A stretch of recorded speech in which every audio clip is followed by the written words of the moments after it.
Vamos a ver. Bueno, la primera pregunta ahí sería su nombre y su edad. Sí, Ok. Luis Flores Jiménez y tengo 37 años. eso listo. No sé si también nos puede contar un poco de su historia. Ahí la profe ya nos contó, pero para el video.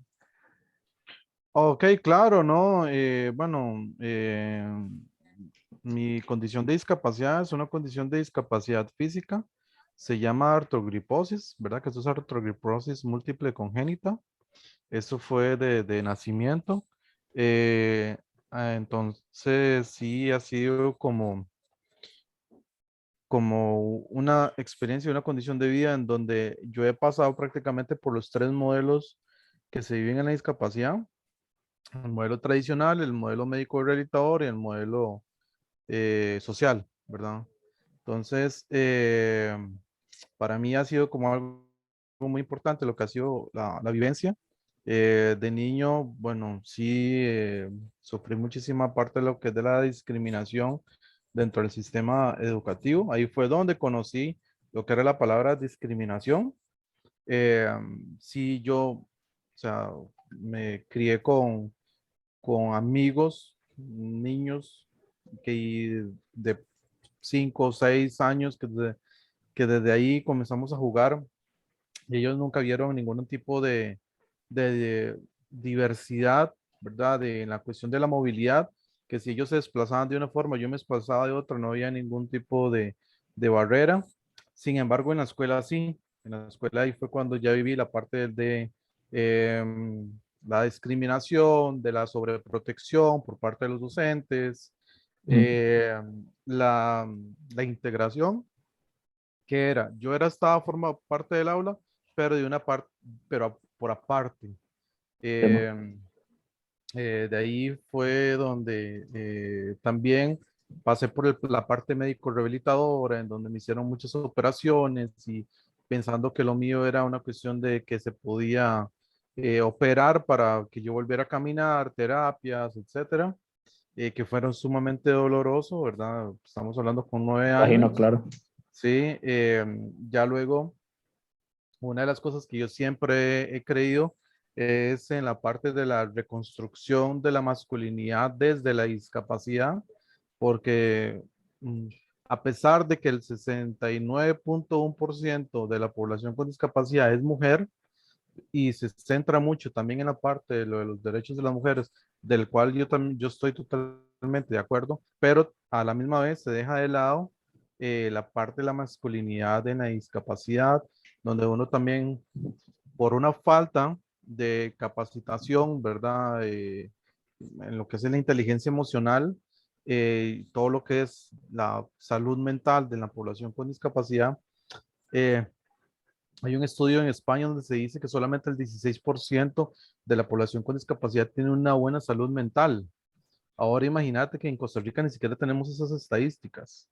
Y es difícil y es sumamente doloroso ver, ¿verdad? La clase de prejuicios, de estigmas con los cuales uno, por ejemplo, como hombre con discapacidad va creciendo y se va dando cuenta de el montón de barreras que te va colocando la sociedad, porque la discapacidad no la tengo yo. O sea, simplemente el hecho de usar una silla de ruedas no significa que yo sea, entre comillas, el discapacitado, ¿verdad? Entiendo. Sí, Sí. sino que es la sociedad la que me pone las barreras. Esas barreras significan discapacidad. Por eso es que somos personas con discapacidad, porque somos personas con barreras, tanto barreras de infraestructura como barreras actitudinales. La barrera actitudinal es la más La más dura y la fea. más fuerte, ¿verdad? De poder combatir. Eh, Así que, bueno, para mí, ya luego, después del llegar y tener un trabajo que me costó también un mundo y que hoy en día eso es una de las problemáticas también a nivel nacional, más del 70% de la población con discapacidad está en desempleo, y eso es un dato muy fuerte y eso que no se está tomando a los familiares, que en muchas ocasiones son familiares que les asisten o son familiares que también tienen que velar por ellos. Entonces esas tasas de desempleo también son invisibilizadas. Eh, ya después de lograrlo, ya cuando uno tiene un trabajo, eso es vital para el empoderamiento y para la autonomía. Ya con ello, ya después pude, de verdad, formar parte de diversas actividades en donde ya tomé la decisión de volverme activista. De ahí es donde para mí ha sido también como un vital, porque ya he estado parte desde un movimiento social y visto en que tenemos que ir incrementando la participación de la población con discapacidad en diversas áreas. Entonces, de ahí es donde hemos participado en cultura. Yo soy bailarín de danza contemporánea. En la parte de la gestión deportiva también hemos participado mucho, hemos apoyado a la Federación de Boliche para tener acá un equipo. No, no, man. Qué puta.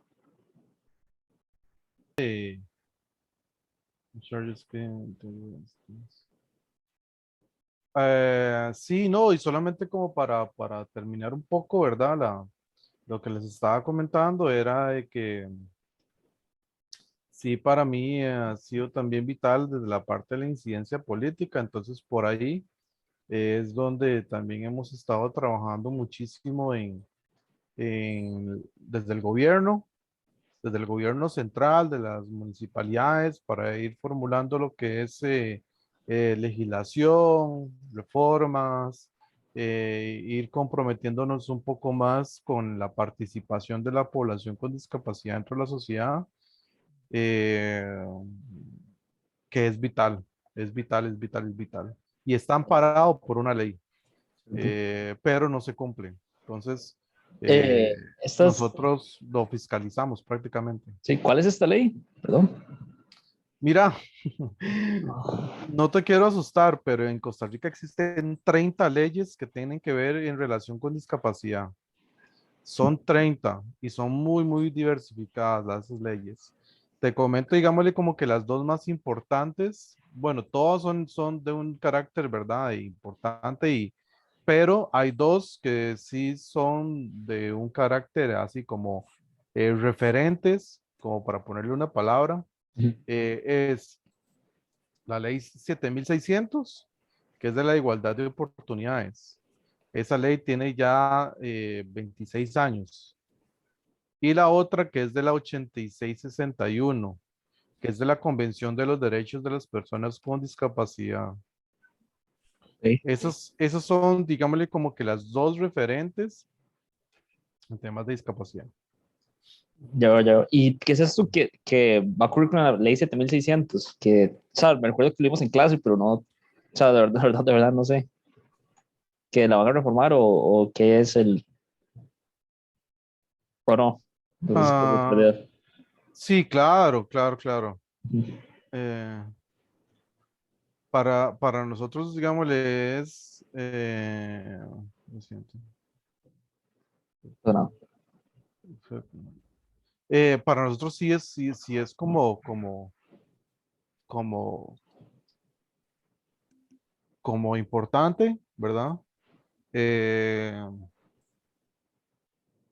mm, Sí. Y bueno, en ese, ahorita leo eso. Es que no, me fui, ¿verdad? Porque me llegó como un correo. Eh, para nosotros es importante el poder, primero que todo, realizar un proceso de consulta que sea apto a lo que se vea en la realidad y en la eventualidad, lo que cada organización y personas con discapacidad en Costa Rica estamos viviendo. Entonces, se hizo un proyecto de ley que es el 21.443, que es el reformar la ley 7.600. ¿Cuál es uno de estos grandes problemas? Fue de que se hizo de una forma en donde prácticamente, y así a simple vista, fue un copiar y pegar de la convención. Sí se necesita reformar y de una manera integral la ley 7600.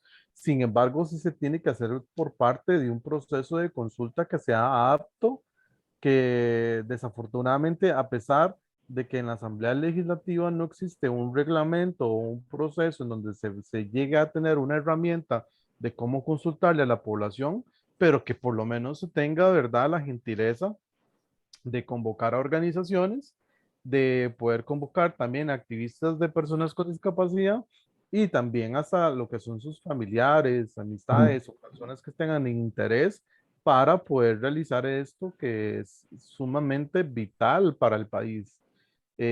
Porque tenemos varios retos. Uno de ellos es que en la PONADIS, que es la Política Nacional de Discapacidad, lo que se indica es que para el 2030 Costa Rica tiene que ser una potencia mundial en temas de discapacidad. Y bueno, ¿y qué estamos haciendo? Ok, vamos a reformar la ley, pero si vamos a reformar la ley, tiene que ser de una forma en donde se vean muchísimos puntos y se puedan ampliar, no que simplemente sea por una cuestión de un figurismo político, en donde si se quiere sacar y meterle alguno que otro texto, en donde no va a haber absolutamente nada, ¿verdad? Nada de cambio. Eh, Recordemos que la ley 7600 no es vinculante a la empresa privada. Pues bueno, ver cómo una forma podemos también llegar y también tener esa parte de lo que es de la vinculación. No existen sanciones, entonces, ¿cómo poder también reglamentar la ley 7600 para que entonces sí hayan sanciones? Sanciones al transporte público, sanciones a comercios que, por ejemplo, discriminen, sanciones a ministerios en donde se vean que no sean accesibles, sanciones hasta la misma caja, ¿verdad? Por situaciones que tal vez que puedan haber eventualidades en donde no tengamos ese acceso, sanciones hasta el mismo Poder Judicial porque no hay un acceso rápido y pronto a la justicia, sanciones al Ministerio de Trabajo tal vez porque tiene un déficit de personal en donde la intermediación laboral es tan poca. Entonces, todo ese tipo de situaciones, como les comento, o sea, aquí prácticamente que podríamos dar como una cátedra, o Sí, sea, claro. podríamos dar toda una cátedra, ¿verdad? En lo que serían esos temas y ni para qué decir la parte de educación. En educación, vemos que hay una situación que es muy crítica. ¿Y cuál es? En donde hoy mismo no existe una educación inclusiva. Lo que hicieron con esa ley es prácticamente fue tropicalizar el sistema educativo que se encuentra en Alemania, traerlo acá al país y colocarlo de una forma en donde nuevamente surgió como un figurismo político y desgraciadamente nos damos cuenta en que, número uno, los profesores no tienen la formación como para tener a una cantidad tan grande de niños y niñas con discapacidad, por ejemplo, en las aulas, sobre todo pensando en que, por ejemplo, la niñez sin discapacidad, que hayan 20 niños, niñas o niñas sin discapacidad y usted simplemente le pone dos niños o niñas TEA, que es el trastorno del espectro autista, y prácticamente que lo que estás haciendo es poniéndole una soga al cuello a la niñez con discapacidad. ¿Por qué? Porque se necesita una educación personalizada, que aquí no la hay. Entonces no es inclusivo.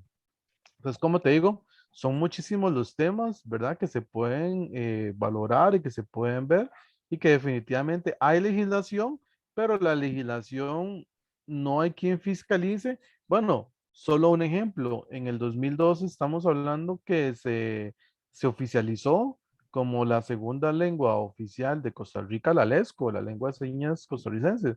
Y y es muy complicado poder tener acceso, ¿verdad? En algunas ocasiones para recibir ese tipo de formación. En las escuelas públicas se debería de brindar lo que es la LESCO y no se Claro, sí. da. De igual forma, también algunas instituciones lo incumplen. Las COMATS, las comisiones de accesibilidad de las municipalidades, el diseño universal. Aquí no se promueve el diseño universal, por ejemplo, en lo que son en las viviendas. Entonces, para poder ya después Claro. optar, porque resulta que simplemente por yo hacer una casa ahí que me salga ahí media rápida, hago una casa con puras gradas y simplemente nos damos cuenta que para adquirir una discapacidad es el pasar de los años, una enfermedad o un accidente y estamos a la vuelta de sufrir o un accidente o una enfermedad. Entonces, no se promueve el diseño universal en las viviendas, ni siquiera el, déjeme ver, a ver si más no me equivoco, que es el objetivo número, me parece que es el número 13 de los Objetivos de Desarrollo Sostenible, que se hablan sobre ciudades sostenibles. Las ciudades sostenibles, ¿verdad? Tiene que ver mucho también con la parte del acceso y que sean accesos universales. eh, y no se consulta en el momento cuando se hace un edificio y en ese edificio se vela porque los planes de evacuación tengan que ver una inclusión de la población con discapacidad. Entonces, Entiendo, como te digo, es mucha la problemática. entiendo. Sí, esta ley 7600, ¿qué es lo que cubre? Cubre muchas cosas, ¿verdad? ¿O es nada más infraestructura? No, no, no, no, no. Es en muchos ámbitos, pero imagínate, es como te digo, o sea, estamos hablando que fue desde 1996. Sí se han hecho varias reformas, pero han sido varias reformas en las que, por ejemplo, se hizo una reforma en donde se habló de que el cumplimiento para que los buses todos del servicio público tuvieran rampa se tenía que haber cumplido en el 2006. Y después lo que se hizo fue que se extendió, se reformó para que no fuera en el 2006, sino que se pasara para el 2011. Después se reformó para que en el 2011 se pasara para otras fechas. Entonces, dígamele, como por ahí es que ha ido el asunto. Entiendo. Es una ley que sí es referente a nivel universal, ¿verdad? Ujú. A nivel mundial, prácticamente que la ley 7600 en Costa Rica es pionera, pero sí está sumamente desactualizada. Entiendo, sí. Y también el problema de esta ley es de que no se consultó a ninguna entidad que representa a personas con discapacidad ni nada, ¿verdad? Ese es el problema. Ah, no, no, no, en la ley 7600 sí se hizo consultas y total. Hubo una Ah, ok, consulta ok, ok. y hubo una participación total de población con discapacidad, ¿verdad? Eso sí no hay quite. Entiendo. Pero el asunto es que en 1996 no se pensaba que el acceso a la cultura simplemente era de que la población con discapacidad iba a ser espectadora. Hoy en día vemos que población con discapacidad en lo que es en el acceso a las artes escénicas no simplemente es espectadora, sino que también tiene derecho a ser partícipe de, y eso no lo contempla la ley 7600, Ok, ¿verdad? Como te digo, está sumamente desactualizada. entiendo, sí. Y hablando sobre inclusión un poco, relacionándolo con la educación, ¿usted diría que esa inclusión, por ejemplo, en los centros educativos así no existe? Como una inclusión No, no verdadera. existe. No, Ujú, no existe. entiendo, Ni desde la parte educativa, ni de la parte de la infraestructura. entiendo. Sí. Ujú. Justo, Aparte porque, bueno, es importante también valorar un término y es inclusión, ¿verdad?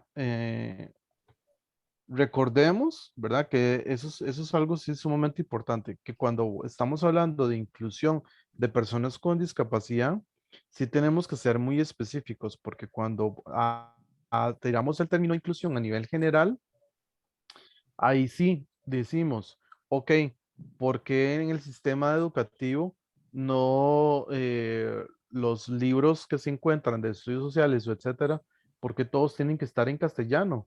¿Por qué no pueden estar en Bribri o en Cabecar? Eh, ¿Por qué, por ejemplo, digámosle de dicha forma, siempre se tiene que tener una teoría, ¿verdad? Solamente culturalizada a lo que es al hombre blanco y no ver, por ejemplo, que son las personas afrodescendientes, ¿verdad? O, por ejemplo, hasta en dicho caso también lo que es la parte de la sociedad civil, que es LGBTIQ+. Entonces, cuando es inclusión, cuando tiramos la palabra inclusión a nivel así, como que agarramos una piedra y le tiramos para ajá, arriba, es a nivel general, ¿verdad? Es donde esa piedra le puede caer a cualquiera. Ya si somos más específicos y hicimos inclusión para las personas con discapacidad, entonces por ahí sí ya como que vamos especificando un poco. entiendo. Ujú. Sí, y justo, Ese tema de inclusión se las trae, ¿verdad? Porque sí, es muy resulta que amplio. ahora se volvió, claro, yo soy uno de los que yo he dicho que si fuera por mí, ¿verdad? Yo hasta ya creo que le podría cambiar hasta el nombre de la organización, ¿verdad? Mi organización, bueno, que ustedes saben que es de Zampa Inclusivo, Ujú, le cambiaría el nombre porque uno de los problemas que se han vivido es que la palabra inclusión ya se hizo muy trending topic, se ¿verdad? hizo muy marketing. Entonces ahora las empresas quieren llamarse empresas inclusivas solamente porque contratan a una persona con discapacidad. Cuando estamos hablando que si es inclusión, si yo me quiero llamar como empresa inclusiva, es porque también yo garantizo de que el ambiente laboral sea accesible y que sea diversificado para todos y para todos, o sea, que hay una diversidad total. Sí, es verdad. Ujú. Eso es bien el término, sí. No lo he pensado, es cierto. Y justo ayer que estábamos conversando con, yo creo que usted la conoce, Adriana, que está en su grupo de danza, que vive en Venezuela. No, no sé si le suena. Ah, Sí. Adriana Aristizábal. Adriana Estizable, sí, correcto. Sí. Justo ya la entrevistamos y nos estaba hablando que en los centros educativos nos habló del caso de Venezuela, pero me imagino que es muy parecido aquí en Latinoamérica y desde que aquí a las personas que tienen discapacidad no les enseñan habilidades para la vida. O sea, ella nos dijo que ella en el colegio y en la escuela le enseñaron, yo qué sé, a escribir, sumar, todo eso, pero no le enseñaron cosas como para independizarse ella misma. Ah, no, totalmente, totalmente. Como te digo, o sea, uno de los grandes problemas también que hay en la población con discapacidad es la parte de la inteligencia emocional. De hecho, ya nosotros estuvimos en un taller con UNICEF. De hecho, nosotros nos tocó en la mesa de educación y uno de los temas a priori que salió es cómo comenzar a trabajar la parte socioemocional Perdón. de la niñez y del docente, porque en Costa Rica definitivamente la parte de la salud mental tiene que ser debería hacerse un decreto, no la situación de lo de la mascarilla, no, ¿verdad? Sino que es un decreto de emergencia nacional por el asunto de la salud mental. Entiendo. Sí. Y usted habla en general, como en la educación en general o específicamente a las personas con discapacidad. Ah, no, eso es en educación en general, pero si vamos a la educación en específico en la población con discapacidad, estamos hablando que los vacíos hay, pero enormes, enormes, enormes. Imagínate que, por ejemplo, aquí existe algo que se llama los colegios prevocacionales. Un colegio prevocacional simplemente lo que va a llegar a hacer es eh, si eres una persona con una discapacidad cognitiva e intelectual, o una discapacidad física, porque también meten a gente con discapacidad física, Ujú, o hasta personas sordas, las meten ahí en esos prevocacionales, les dicen que aprendan o alguna profesión, no sé, panaderos o que quieran tejer o etcétera, ujú, los tiran y el título que les dan ni siquiera se convalida como un séptimo año de colegio. entiendo. Entonces tienen que empezar desde cero en la educación regular. Y eso les impide, ¿por qué? Porque si te quieres meter al INA, noveno o bachillerato, universidad, educación superior, cero, ¿verdad? Ujú, Olvídese de eso. Eh, trabajo menos, porque ahora, antes por lo menos yo veía que en mis tiempos uno decía, mira, que si necesitaba octavo año, o sea, si necesitaba noveno año, antes era noveno año y usted ya se garantizaba un trabajo. ujú. Ahora lo mínimo es el título de bachillerato, lo mínimo, ¿verdad? Entonces, de ahí es donde les comento que sí, la brecha entre población con y sin discapacidad Es, sigue siendo claro. muy, muy grande. O sea, pero digamos, entonces estos centros prevocacionales, ¿de qué sirve este título? Literalmente de nada. Es Ni así, mierda, ¿no? no, no Ya, sirve ¿verdad? nada, no. Que no Ujú. dirían, no sabía del todo. O sea, los limitan ya. ¿Y No. cuánto tiempo dura? Igual de 5 o 6 años. Igual como si fuera Lo que hacen es que dividen el colegio, llámale como en dos, la educación regular y la educación prevocacional. Ujú. Y con la educación prevocacional de ahí llega a ser eso. Ya Ujú. veo, ya Y veo. ni para qué decir, ¿verdad? Los centros de educación especial, ¿verdad? Los centros de educación especial son un fiasco porque en muchas ocasiones lo ven desde una forma muy médico rehabilitadora, pero que deberían de también de darse la parte en donde se incentiven para que los familiares puedan de autogestionarse tal vez hasta en un empleo, un emprendimiento o algo, porque si estamos hablando que son chicos y chicas que sus necesidades van más allá, ¿verdad? Claro, sí. Que son, que necesitan, hay algunos que pueden ser hasta oxígeno dependientes o pueden llegar a tener, no sé, como parálisis cerebral, en donde la movilidad es prácticamente sí es nula. Entonces, em, son centros de educación especial en donde se les da rehabilitación y todo el asunto, pero que también deberían de ser de una forma paralela, en donde se empoderen a las familias para que también se puedan autogestionar recursos económicos, porque hay muchos de ellos que viven de las pensiones de los chicos y las chicas. Ujú. Y hay pensiones en que son pensiones raquíticas de 72.000 colones. ¿Quién vive con 72.000 colones al Sí, mes? no, nadie sí, ¿Verdad? entiendo. Sí, Mm.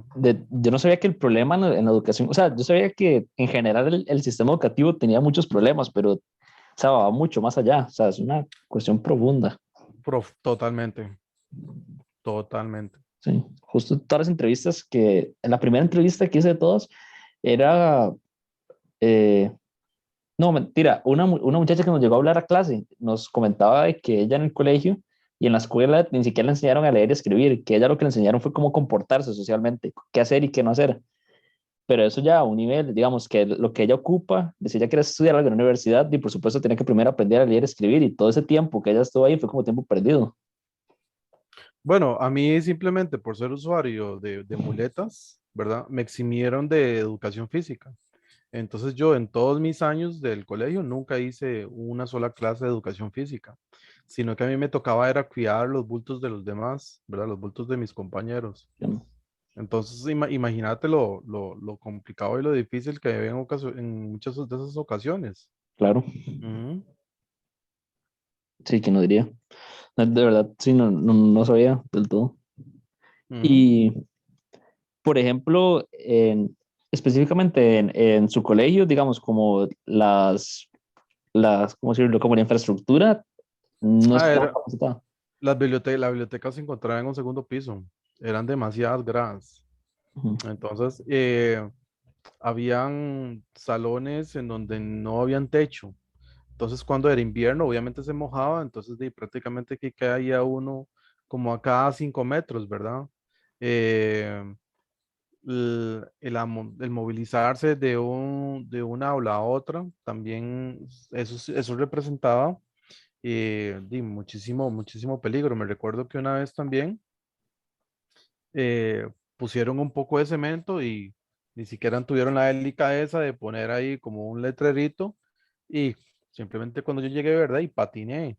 Ujú. No se me tomaba en cuenta, por ejemplo, cuando eran actividades de trabajos comunales donde se tenía que hacer algún tipo de cuestión física, ¿verdad? Ujú. De como que jalar pupitres o cuestiones así, sino que del todo se me eximía. Entonces ni siquiera se me incorporaba a decir, ok, bueno, Lucho se va a encargar de la logística.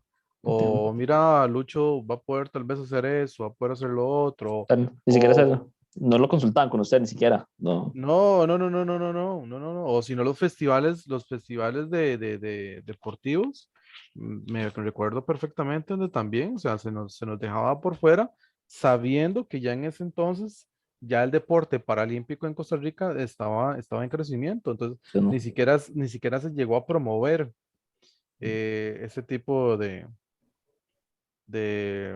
actividades. A mí nunca se me empoderó en el colegio. Yo Entiendo. lo creo que Yo lo que me recuerdo cuando vimos la ley 7600 fue en educación cívica, en un décimo, y fue un párrafo, Mm, muy corto, ¿verdad? ya, sí. Entonces, el empoderamiento, tanto mío como el de mi familia, nunca se dio. Y eso es una de las cosas en las que yo siempre he criticado desde el sistema educativo, ¿verdad? Claro, sí. Tiene que haber un cambio radical en eso. Tampoco es que los docentes tenemos que exigirles de que sepan todo, porque no, pero que sí puedan referir, que tengan el conocimiento de que refieran, mira, hay tal institución, hay tal organización, tal vez podemos trabajarlo de esta otra forma. No, no, no, no, no, no, no. Entonces, Claro. me inculcaban mucho la parte del asistencialismo, demasiado, demasiado. O sea, lo confieso y no me da pena, pero fue tanto lo que me inculcaron en ese momento, en donde también me recuerdo perfectamente que yo una vez casi que me quedé en todo un año en matemáticas y el profesor simplemente porque me veía con discapacidad me terminó pasando, Ujú. ¿verdad? Entonces, Bueno, sí fueron circunstancias y situaciones sí. en donde creo y me parece que sí se tiene que ir haciendo como un trabajo más a fondo, cambiar Sí, claro. currículas, cambiar currículas. Bueno, y ni hablemos de la educación superior. De educación superior, en la parte de la accesibilidad es tremendo.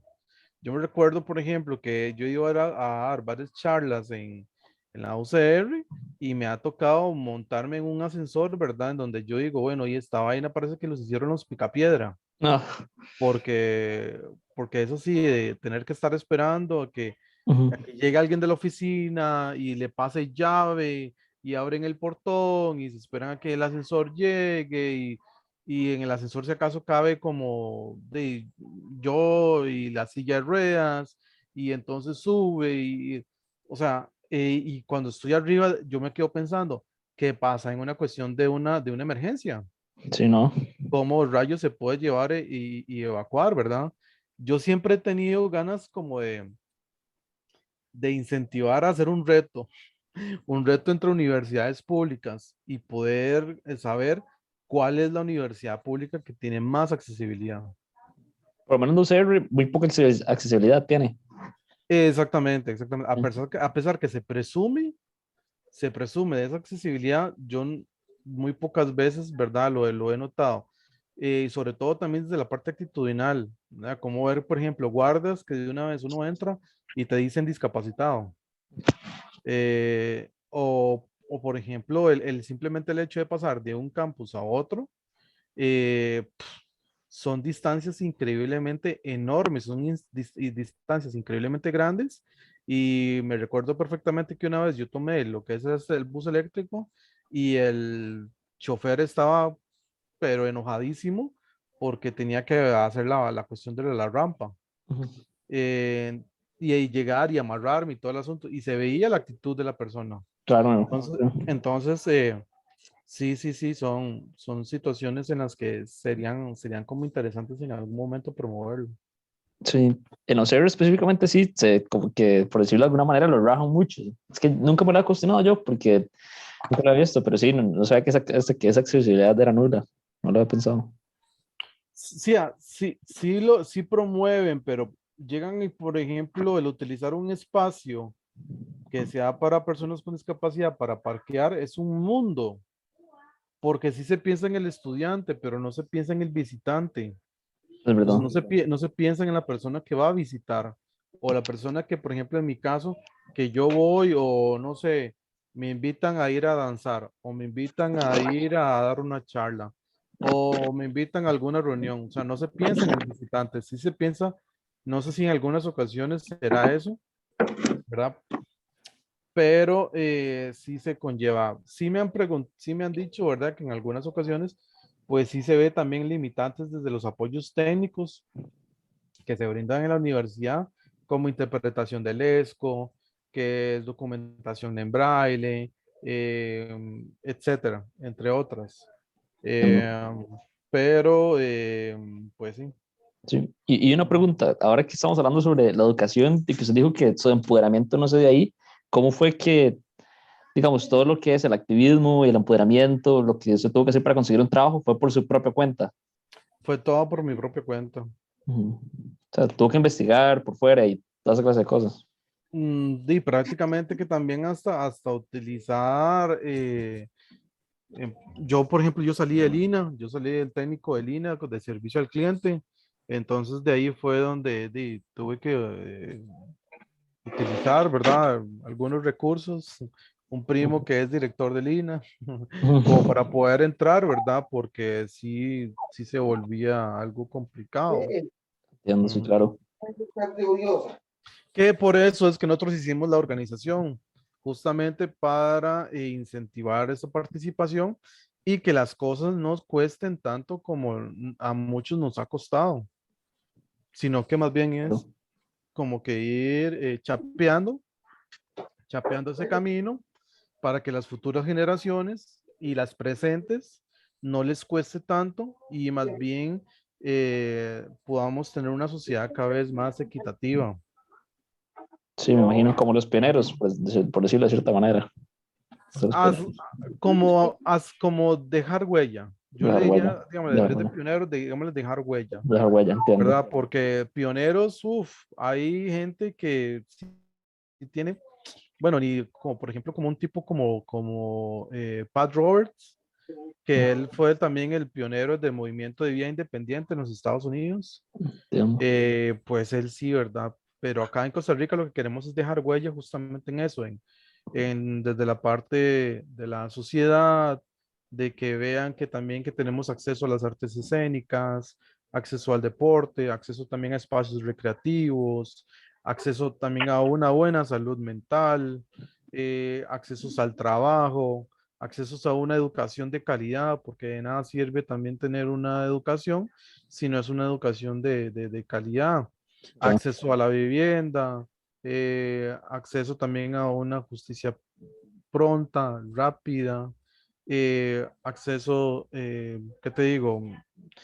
Hasta yo mismo todos los días peleo porque yo no, yo dejé de ser activista hace muchos años. Yo soy un emprendedor social y el emprendimiento social aquí no se profesionaliza. Y es algo el cual se debería de ya sentar bases para, para que se vea de que lo que yo estoy haciendo ya no es un simple voluntariado, ya es un trabajo, pero el emprendedor social acá en Costa Rica desafortunadamente no se ve de una forma profesional, como por ejemplo si se ve en Austria. En Austria sí hay hasta una carrera universitaria sobre emprendimiento social. No sabía, sí, es que, no, es totalmente, o sea, es importantísimo, o sea, si tú, o sea, digamos que una persona que es activista o emprendedor social tenga que dedicarse medio tiempo, digamos, como que tenga que trabajar y al mismo tiempo ser activista es como tener dos trabajos completos. No, no, No, y te exige, y por ejemplo, en mi caso he tenido que ser sumamente autodidacta, porque por ejemplo, bueno, mi profesión es community manager, pero he tenido que saber de ir aprendiendo absolutamente cuestiones de abogacía, sobre legislación, sobre administración pública, ir conociendo también temas sobre derechos humanos, derechos de las personas con discapacidad, gestión cultural, gestión deportiva, sobre cuestiones de marketing. mm, Bueno, prácticamente que hasta me ha tocado y ser hasta negociador del OIJ, ¿verdad? mm, Que una vez una persona con una amputación estaba amenazando con que se quería quitar la vida, y tuve que llegar y negociar con él. Entonces, imagínate, o sea, prácticamente que el emprendedor social ahorita necesita muchísima formación, eh, y no se brinda. Creo que eso es uno de los mayores vacíos que yo por eso yo también apoyo mucho a una organización que si después ustedes quieren les puedo pasar el contacto, que se llama claro. Boapaz, con José Novoa, ellos están trabajando mucho de la parte del emprendimiento social, que me parece que es vital, ¿verdad? En Costa Rica. Sí, claro. De hecho, ahí uno puede hacer una correlación con la educación justamente, de eso del emprendedor social y toda esa clase de cosas. Por supuesto, Sí. por supuesto. Y, no sé, vamos a ver. No sé si Juanpa tiene una pregunta. Es que, vamos a ver, no sé si nos escucha. Si falta. Y, pero sí, yo no tengo más preguntas yo, pero no sé si, bueno, ya hablamos de la inclusión, de la educación. Y una pregunta, es que justo ayer hablando con Adriana nos dijo que ella no le agradaba el término persona con discapacidad, que ella le llamaba condición de vida. No sé. Es que condición de vida es múltiple, ¿verdad? Es totalmente diverso. Ujú. Eh, Uno le dice con persona con discapacidad porque uno lo habla desde el modelo social, en donde yo digo, ok, como les expliqué ahora, yo no tengo la discapacidad la tiene el entorno, ¿verdad? Que me va colocando lo que son las barreras. Bueno, Entonces, todas esas barreras de infraestructura, barreras de barreras tecnológicas, barreras actitudinales, todo ese tipo, ¿verdad? Es lo que nosotros le llamamos discapacidad. Mientras que esas barreras estén en la sociedad, todavía tenemos que decirle persona con discapacidad. Porque si entonces le ponemos otros términos, por ejemplo, en España se conoce como diversidad funcional. Todos somos diversos, ujú. todos. En cierta forma, todos somos diversos, o sea, todos tenemos una diversidad funcional.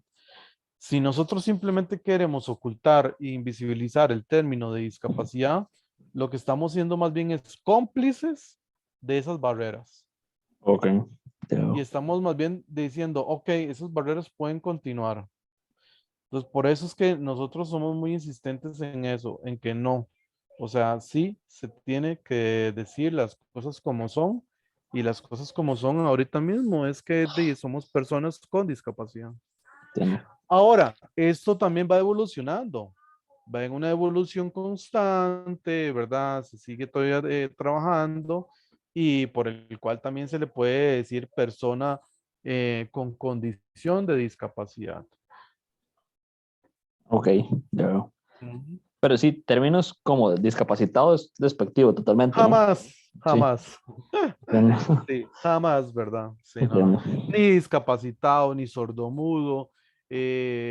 Por ejemplo, también a la persona con discapacidad visual se le dice persona invidente, ¿verdad? O persona no vidente. Y yo lo que digo es, pucha, hasta donde yo sé y tengo entendido, a menos que hoy en día exista un Nostradamus, Es verdad, entre sí. la población, ¿verdad? Pero creo que ninguno puede llegar a ver el futuro, Sí, ¿verdad? Creo que todos somos no videntes, ¿verdad? Porque nadie no. puede adivinar qué es lo que va a pasar en el futuro, ¿verdad? A menos que nos aparezca unos Nostradamus por ahí, ¿verdad? Entonces, sí, es bastante, bastante usual que a pesar que estamos en el 2022 todavía se sigue utilizando un lenguaje poco inclusivo para Sí. la población con discapacidad. También, eso también se puede hacer. Bueno, es que casi que todas esas clases de temas van relacionados a la educación.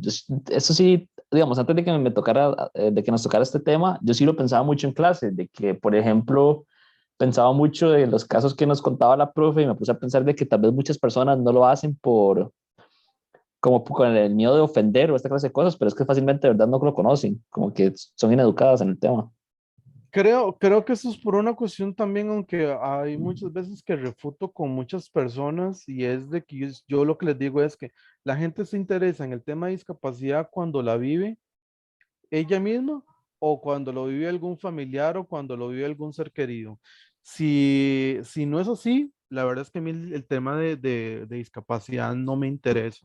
Entonces, creo que eso es mucho también de la parte del desinterés y la falta de las campañas también de comunicación que han habido, en donde se debería de promover más. Yo siempre he dicho algo, nosotros tenemos que culturalizar y naturalizar el tema de la discapacidad. Para poder nosotros realizar eso, tenemos que ¿Verdad? empezar a hacer un abordaje desde tempranas edades. Entonces, desde temprano, desde niños y niñas, desde la primera infancia, de los 0 a los 8 años, se tiene que comenzar a enseñar qué es discapacidad. Pero ¿qué es lo que sucede? Que hoy mismo vemos en donde si yo voy por un pasillo del supermercado, la mamá jala al niño y le dice, cuidado, cuidado, lo golpea, ¿verdad? O sea, como que si el niño me pudiera golpear a mí, ¿verdad? A menos que ese niño sea Goliat, Sí, no, ¿verdad? imposible. No creo como que me pueda llegar a golpear, ¿verdad? Entonces, son situaciones en las que sí se ven, son muy vivenciales Sí. y no se les enseña. O sea, yo sueño con el día en que una mamá o un papá se detenga y le empiece a explicar al niño enfrente mío sobre que eso es una silla de ruedas, que es un dispositivo de apoyo, que no hay por qué tenerle miedo, que más bien que es algo el cual a mí me apoya para que yo me pueda desplazar de un punto A a un punto B, que igual forma uno también puede utilizarla de diferentes formas, pero o sea, estamos en una sociedad muy retrógrada. Entonces, por ejemplo, ¿Verdad? Sí. yo he escuchado comentarios en donde dicen, ah, no, usted no juegue con esas sillas de ruedas porque después Dios lo castiga, Sí, no, fue horrible. ¿verdad? Sí, no. Entonces, como Es que, por ahí sí va el asunto. sí, sí, como que trasciende la educación, es verdad, sí, como que eso es un tema cultural, todo. Exactamente, exactamente, exactamente. Sí, Ujú, ujú. el cambio tiene que ser muy profundo, es verdad. Por supuesto, por supuesto. Ujú. ¿Quién no diría así?